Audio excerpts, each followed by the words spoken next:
So I have a desire, and I manifest it and say, I want X, or I want Y, or I want something. And I meditate, and I try to see myself in this situation, right? Or with somebody, or at work. Yeah, but if you do that too soon, if you try to force that vision before you're ready, then the very effort that you make is counter. Bingo. That's what I want to talk about. And this is the distinction. You're going to like this. All of you will like this. This is the distinction. One simple statement. Are you the thinker of the thought, or are you the receiver of the thought? Because they are not the same. Because if you knew the answer, you could just think the thought and go do the stuff, right? So you're in the receiving mode. You're receiving the inspiration and the guidance and the impulse and the right place, right timeness. You're receiving it. But if you work too hard at being the projector of a thought, often you're not in the receiving mode. Do you know, a question and an answer are different frequencies. A problem and a solution are different frequencies. So in your very strong thinking, very often you're just compounding the problem, and you're not letting yourself get into the receiving mode. So if you think in terms of step 1 and step 3, all right, I've asked the question, I've identified the problem, now I'm getting into the receiving mode, and I'm getting ready to be ready. So you're listening rather than speaking. You're listening or feeling for the thought and the impulse rather than telling the universe what you need it to do for you. Hear the distinction? Big time. Right. But when I came to the physical world, right? So what's happened, I have a desire to find a job, yes. Right? So I get myself ready. I know it's coming. I have no doubt about that. I practice. That's true. Then it comes, and it comes fast. I played and practiced with you. Yes. And I found out, and I look back to my life, and everything what I achieved, including come to this country, is exactly how yes. you explain it. Yes. So I did the preparation, and I went through the number of interviews, and you look at this, and they are not taking me. Look at me. And then I realize I am the one who is doing this wrong vibration. That's why they are not taking me. Maybe. But here's the thing.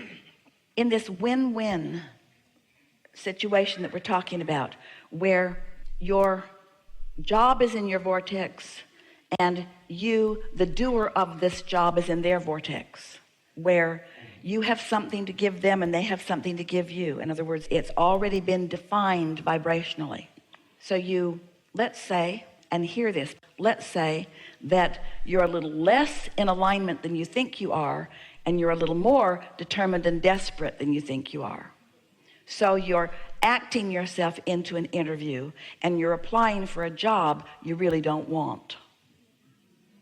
Because while it has some components of what you want, like money, it doesn't have other components like respect for you, like understanding of your talent, like room for you to grow into the expansiveness that matters to you, like the autonomy that is so important to you. It's a job, but it's a job in name only. And so then it doesn't happen, and you think, what am I doing wrong? And we say, or what is the universe doing right? Yes. So I read it differently, but I'm totally right, agree. So how I read it, I said, like, you probably did not ask right question. But here's the thing. When you come to that conclusion and start reprimanding yourself, you're not in the receiving mode. So the stance you want to take is, I'm getting ready to get ready. I'm getting ready to get ready, and something didn't line up, but I'm getting ready to get ready. And when I'm ready, the next step will come, and the next step will come, and the next step will come. And I'm not going to get in that hurry place of trying to get the seed out of the ground and demand that it be the vegetable that I want it to be. I'm going to give it a chance to be what it is. So this is what we want you to take away from this conversation, because we really do know. We really do know. What you want is ready for you. It's ready for you. I believe it. And it's only slight tweaking for you to be ready for it. Just give it a week. Don't panic in the interim. Take pleasure in the getting ready, because what most of you do, we love you so much. You get ready and then you say, now? And then you're not ready. And then you get ready. Oh, you get ready. Now? And then you're not ready again. And so you just sort of make this little rut where you don't feel good and then you do feel good and then you don't feel good and you do feel good, but you haven't really gone back at the beginning where, hear this, where you've allowed the momentum of alignment to carry you all the way through. If you're just improving it over here, Esther realizes that through a little bit of misunderstanding of what we were teaching, she did a few thousand focus wheels that weren't that productive. As something would bother her and she'd focus wheel and she'd feel a little better, and then it'd bother her again, then she'd focus wheel, she'd feel a little better, and then it'd bother her again and she'd focus wheel, and so she just kind of had this pattern. This is who I now am. I'm happy and then I'm not, and I'm happy and then I'm not, and I'm happy and then I'm not, and then I'm happy and then I'm not, and then I'm happy and then I'm not, and I'm happier than most people, but I'm happy, but I've got higher standards now. I know how to be this. I know how to be this and to take it all the way home, and I do it often enough that when I don't do it, then I'm mad at myself. But you can't be that. Exactly. You just described exactly my feelings. Really? So I understand, and I made the adjustments, and here the offer comes. And 3 months, 6 months, you realize everything what I ask was kind of filled. Thank you very much, universe. I appreciate that. Yeah. However, it doesn't feel satisfactory.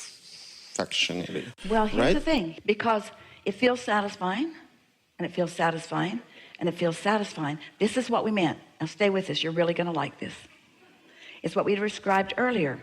Contrast causes me to ask, but what I'm asking for doesn't feel normal to me because I'm used to being over here. So now I'm thinking about what I want, and I'm looking in the vortex, and I'm feeling for the emotion of it, and I'm not being too specific. So I'm not messing up my energy. I'm staying general about it. And I manage to feel pretty good, and I line up with it, and I click into place with it, and boom, it manifests. And then it brings with it, with the manifestation comes the things to see, which actually are more contrasting in nature. Now listen to this. You're really, really, really going to like this. This is right out here on the leading edge where you are. When we say to you that most of your empires and magnificent things are created before the manifestation gets to the place where you start nailing boards together and putting bricks in place, because you do most of your creation, more than 99.99% of it, vibrationally before it starts turning to the thing. So most of the work is done vibrationally. So you do, we love you so much, you do this magnificent vibrational work, unfolds, and then it manifests, and now you got people to deal with, a schedule you have to keep, things to do, and it's easier for you to be in the receiving mode before you've got so much to deal with. Remember when you wanted your children? Before they got here, remember? Remember the dream of them? Before they brought with them all of their whining and complaining and running.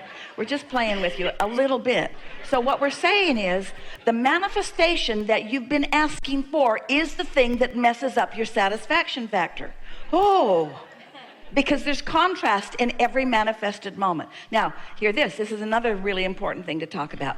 Every moment is a manifestation. Every moment is a manifestation. So if you're using this manifested moment to meditate and feel satisfied and to feel satisfied and to feel satisfied, moving along, and then you take the job, well, it is logical that once you step into the job that there's more detail for you to experience contrast and more for you to launch into your creation, because if you could ever have a manifested moment in time that did not produce more step one moments, you'd be finished. So you will never have a manifested moment that doesn't produce more step one moments. Oh, Abraham, that means I'm never going to be happy, right? No, it means that you understand that step one is essential to the ongoingness of that which you are, and you don't jump to the conclusion that you failed by not creating the perfect manifestation that solved all things forevermore.